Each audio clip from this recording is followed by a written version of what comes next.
Baby, you know I'm the old pack rat. I've never dropped acid, but I think that this is the closest thing to dropping acid without actually taking the drug. How did all this start, man? What happened? Well, I think that I was in either the right place at the wrong time or wrong place, right time, or whatever. But in the 60s, there was a big revolution with the music, with, you know, the baby boomers, you know, had somewhat of a buying power at that time, and the manufacturers in America recognized that, and they gave us a lot of music and bright colors and fast cars and just wild movies and everything in between. And if you were lucky enough to be brought up in that era, it just stuck with me forever. So when I was growing up, I would take pictures out of magazines and you know, put Elvis on your wall, or put the Beatles, or your favorite car or something like that, and then add a little color with a black light poster, and it just evolved from there, and it just never stopped.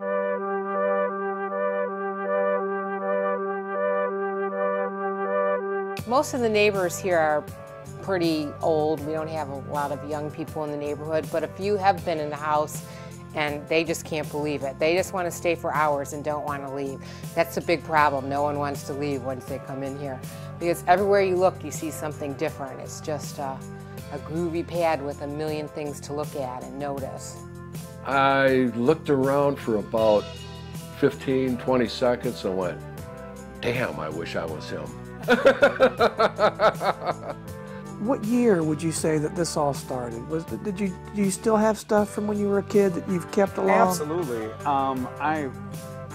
As my earliest recollection, I had always put different things on the wall. I had some shelves, and I would fill up all the different areas. And then as you know, as I became into adulthood, I just kind of started in the garage. I tried to stay a little more traditional. In my early 20s, I tried to stay traditional in the house, but it didn't last long. The garage came into the house, and it stayed this way probably most of my whole life. And when he got the house, I believe in the early 90s, he just went wild. It was like an empty canvas, the inside and the outside of the house. And he's filled every inch of it. What would your mom and dad think about the house? You know, they lived here. Yeah, I acquired this house later in life, but my parents had lived here since 1971, which I was 13. And but I think that my parents have always didn't restrict me in creativity in any way. They wanted me to grow, you know, with music or whatever direction I was going.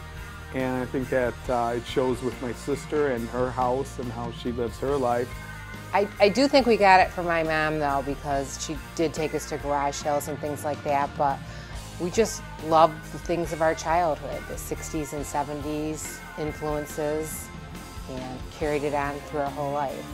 Let me ask you this. If someone came to you and said, you know, I love the way your house looks, I want that in my house, would you be willing to help somebody else?